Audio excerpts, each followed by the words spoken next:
Bonjour à toutes et bonjour à tous. Alors, et non, il ne s'agit pas d'une review. Alors, je vous présente cette petite émission pour faire suite aux deux petits exercices que je vous avais proposés en ce qui concerne donc la divination. Alors, rappelez-vous, j'ai déjà fait plusieurs vidéos concernant comment s'initier à la voyance, comment s'initier à la méditation aussi, comment s'initier à la divination.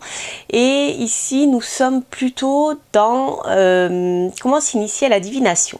Alors, cette petite émission fait suite à la précédente qui vous donnait, ou deux précédentes même, qui vous donnaient des clés. Déjà, pour comprendre les signifiants dans un tarot, en astrologie, en cartomancie, c'est-à-dire ce qu'il fallait attribuer, enfin comment on attribue en fait une signification à une carte. Par exemple, et bien dans le cas du tarot, lorsqu'on va parler de choses matérielles et d'argent, on va entre autres se référer au diable. Voilà, tout ce qui est matériel. Il y a d'autres significateurs. Dans le cas du Petit Lenormand, je dirais l'argent, les grosses sommes d'argent, nous serons rattachés à l'ours, d'accord, voilà. En astrologie, lorsqu'on parle d'argent, lorsqu'on parle de capital, ce sera le maître de la maison 2. Voyez, ou alors ça sera Jupiter en tant que significateur naturel. Donc on a toujours besoin d'avoir un signifiant pour pouvoir travailler en divination. Voilà, enfin, toujours, souvent. Voilà, après, chacun a sa sensibilité. Mais lorsque vous travaillez avec le tarot et le Petit Lenormand, eh bien, ce sont des choses auxquelles vous ne pouvez pas couper. Donc, tout ça, j'ai fait une vidéo sur YouTube. Vous pourrez la retrouver d'ailleurs. Et juste avant, je vous ai proposé une petite vidéo qui parlait des cartes de cours et des personnages. Voilà, donc à travers le jeu, je vous donnais des petites clés pour apprendre à travailler, à comprendre surtout la signification des cartes de cours, que ça soit bien sûr le roi, la reine, etc., le cavalier et les valets, d'accord. Et en cartomancie, avec le roi, la reine et puis le valet. Voilà. Donc, tout ça, je vous ai donné déjà des petites clés, donc vous pouvez les retrouver notamment sur ma chaîne YouTube. Donc, en ce qui concerne cette vidéo, on va rentrer plus en détail, je dirais, dans la signification du tarot. Donc, je vais aborder les deux tarots de Marseille, qui est ici représenté par le tarot noir. C'est un jeu que j'aime beaucoup. Les cartes aussi sont grandes, donc j'aime bien. Voilà, pour la vidéo YouTube, c'est quelque chose qui sera parlant. Et l'autre jeu que je vais vous montrer, c'est l'Universal Tarot. Donc là, nous sommes dans le Rider-Waite. Ok. Voilà, alors, donc je vais vous proposer un autre petit jeu. Mais cette fois-ci, ce sera pour apprendre à travailler les 22 arcanes majeurs du tarot. Donc pour ceux qui ne connaissent pas bien, le roi, la reine, etc. font partie des arcanes mineurs que l'on appelle les figures. Voilà. Donc ce que je vais faire, je vais vous montrer ici les deux cartes. Et ici, après, je vous montrerai celle du Rider-Waite. Donc, voici ici les cartes du tarot noir. D'accord? Alors, le jeu que je vais vous proposer est le suivant. Donc, pour aller plus loin dans la compréhension des arcanes, et là, ici, nous sommes dans les arcanes majeures, donc on a des significations un peu plus profondes, je dirais, peut-être un peu moins terre à terre. C'est ce qui est dit dans le tarot. Alors, en ce qui concerne les arcanes majeures, je vous propose le même exercice que je vous avais proposé avec les cartes de cours, les arcanes mineures, c'est-à-dire tirer une carte, par exemple, si vous êtes monsieur ou madame, hein, c'est pareil, voir comment l'on est vécu, comment je vais pas y arriver aujourd'hui, comment vous êtes vu, ou comment vous voyez, et ensuite comment vous êtes réellement. Ok? Alors, ici, je vous propose le tirage suivant. Alors, nous avons ici comment vous êtes perçu de l'extérieur ou comment vous vous percevez. Par exemple, vous pouvez choisir l'un des deux ou les deux. Eh bien, nous avons ici l'impératrice. D'accord? Donc, l'impératrice va ici nous parler d'idées claires, d'intelligence, de maturité, de femme épanouie.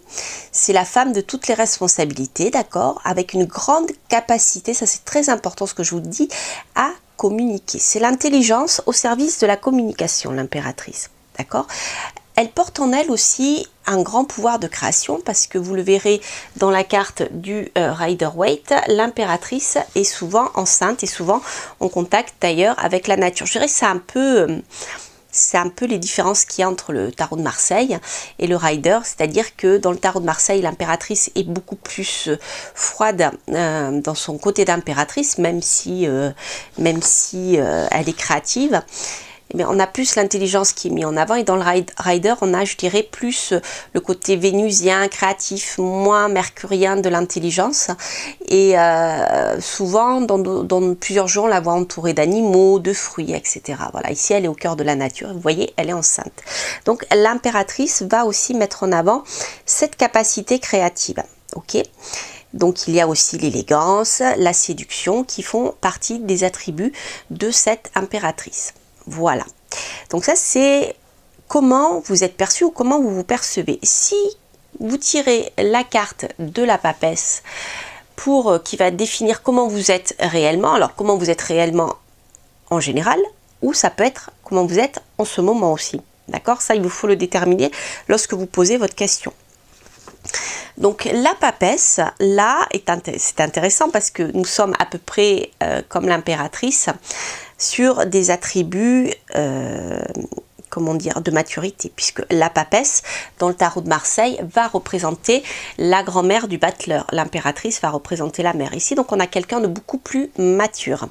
Mais nous avons aussi la notion ici de femme très mûre, qui sait beaucoup de choses, mais contrairement à l'impératrice qui est beaucoup plus, je dirais, dans l'intellect, la papesse va être beaucoup plus dans l'intuition et dans la connaissance intuitive des choses. Je trouve que c'est très intéressant ce concept parce que on a cette maturité féminine, d'accord ?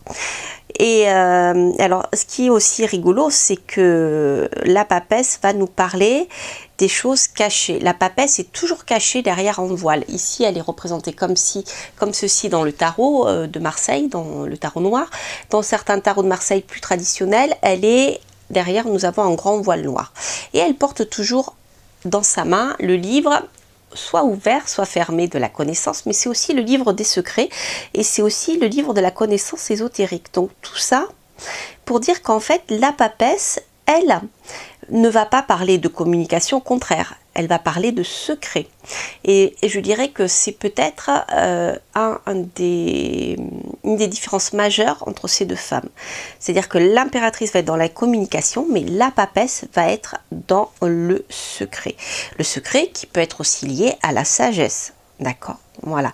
Alors, autant l'impératrice va être dans l'intuition, autant dans la papesse va être sur quelque chose de plus spirituel, je dirais, puisqu'elle a cette connaissance, ce lien avec la tiare, hein, qui va nous parler du lien avec les forces supérieures.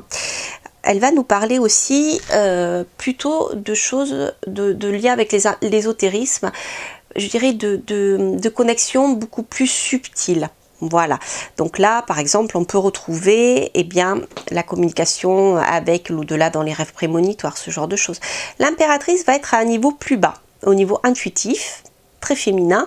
La papesse va être beaucoup plus haut au niveau, je dirais que l'impératrice se situera, allez, on va dire si on compare avec la voyance, au niveau de la voyance, la papesse sera plutôt au niveau de la médiumnité. Vous voyez, enfin c'est pour faire un parallèle, pour vous faire comprendre, hein.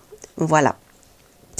Donc ça c'est très très intéressant. Donc l'impératrice d'un côté va être beaucoup plus sexy, la papesse va être beaucoup plus froide. D'ailleurs, regardez, Si je vous montre le rider, nous avons ici la papesse. Donc vous voyez, elle est aussi, elle a toujours Satyar qui la connecte. Et avec son livre ici qui est fermé. D'accord? Voilà. Et elle est couverte, elle n'est pas enceinte, elle est beaucoup moins sexy. Vous voyez, l'impératrice ici est très sexy et la papesse pas du tout. Donc nous sommes ici sur une femme qui va être plutôt froide. Autant l'impératrice va être une femme de tous les jours, voilà, avec ses capacités de séduction. La papesse, elle s'en fout. Hein. Voilà, c'est déjà, je dirais que c'est déjà la femme mature qui a laissé de côté non pas son aspect féminin, bien au contraire, mais son aspect féminin beaucoup plus matériel. Voilà, donc ça je trouve que c'est intéressant. Alors voilà, donc ce petit exercice que je vous propose, vous voyez, est intéressant parce que vous pouvez l'aborder à différents niveaux. La lecture dans le tarot, surtout avec les arcanes majeures, se fait à différents niveaux. À différents niveaux. Vous pouvez l'aborder soit sur le plan très matériel, comme on le fait par exemple avec les cartes de cours et les arcanes mineures, c'est-à-dire que bien on va avoir le domaine financier, matériel, l'intellect, etc. Et puis des lames d'action, de réflexion, etc. Donc là nous sommes, je dirais, sur le corps physique, le corps mental et le corps émotionnel. D'accord? Avec le tarot de Marseille et ses 22 arcanes majeures, on peut aller plus loin. C'est-à-dire qu'on peut l'utiliser pour voir où nous en sommes nous dans notre vie. Tout à fait en effet sur le plan de l'évolution personnelle, hein, si on est plutôt impératrice ou papesse au niveau de la personnalité, ce que je vous expliquais tout à l'heure, mais on peut en effet l'aborder sur le plan un peu plus ésotérique, sur le plan un peu plus spirituel, c'est-à-dire au niveau d'évolution sur ce plan-là aussi. Donc en fait, je sais que certains tarologues aiment bien utiliser le tarot dans ce sens-là, et voilà, c'est quelque chose que vous pouvez tout à fait faire avec les arcanes majeures. Voilà qui était pour cet exemple. Alors je vais vous prendre un second exemple, vous allez voir, qui est rigolo aussi. Et donc toujours avec le tarot noir et Universal Tarot. Alors, on va poser la question, par exemple, comment... Alors si vous êtes un homme ou une femme, finalement on s'en moque. Mais on va poser la question, eh bien, savoir, ici, à gauche, comment vous êtes perçu, ou comment vous vous percevez, et à droite, comment vous êtes réellement. D'accord ?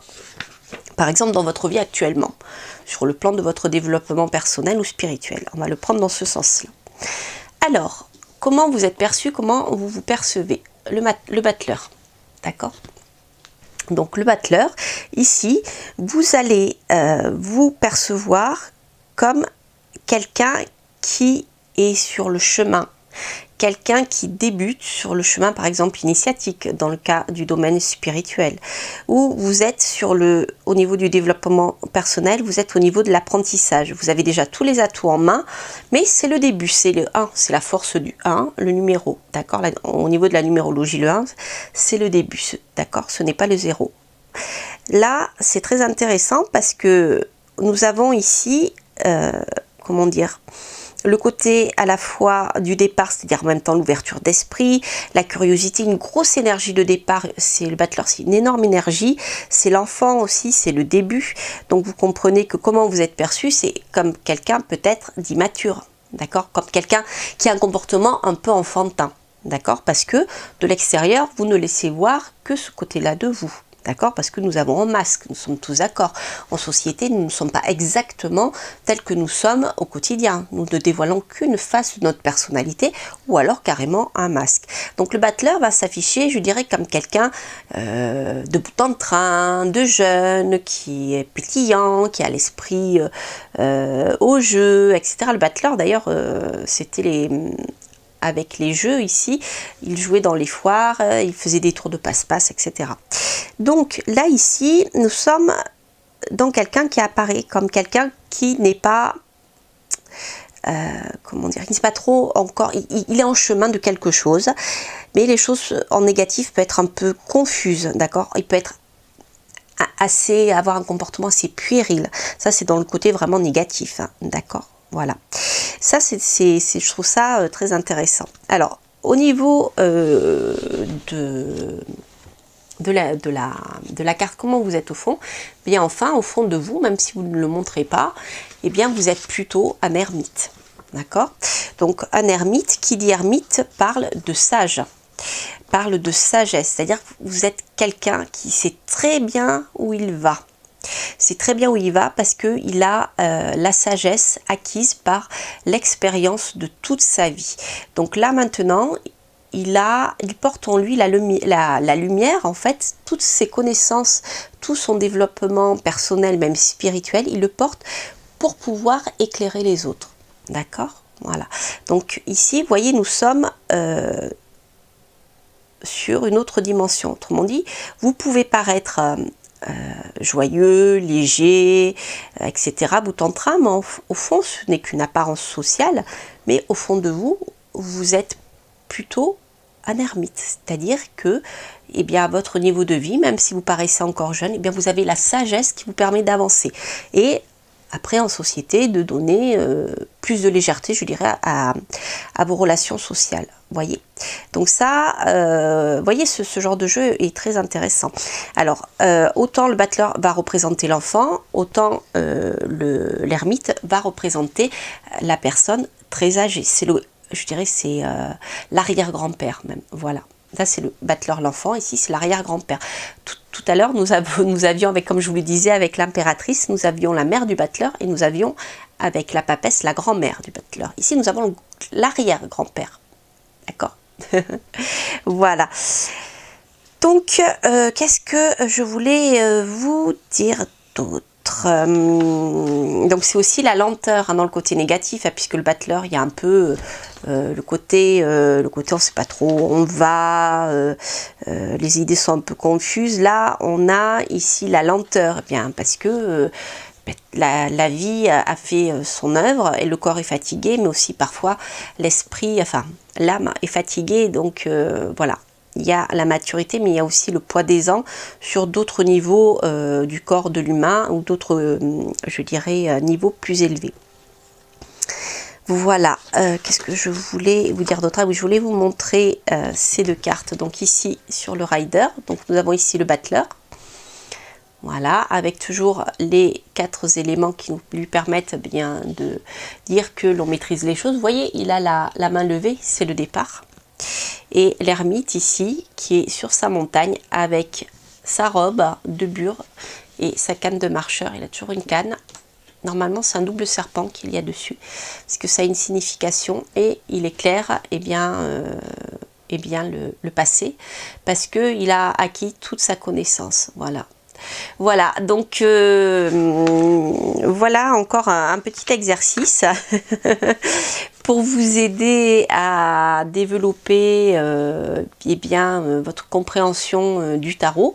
Donc voilà, vous pouvez tout à fait travailler, faire ces exercices, soit avec le tarot de Marseille, soit avec un rider.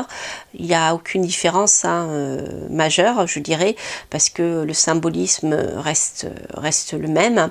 Après, si vous voulez aller plus en détail, bien sûr, rapprochez-vous de mes vidéos sur YouTube, hein, puisque j'ai créé plusieurs vidéos, une qui présente des outils, des livres que moi j'ai utilisés, que je trouve vraiment bien pour apprendre le tarot de Marseille, et d'autres livres pour apprendre le Rider-Waite.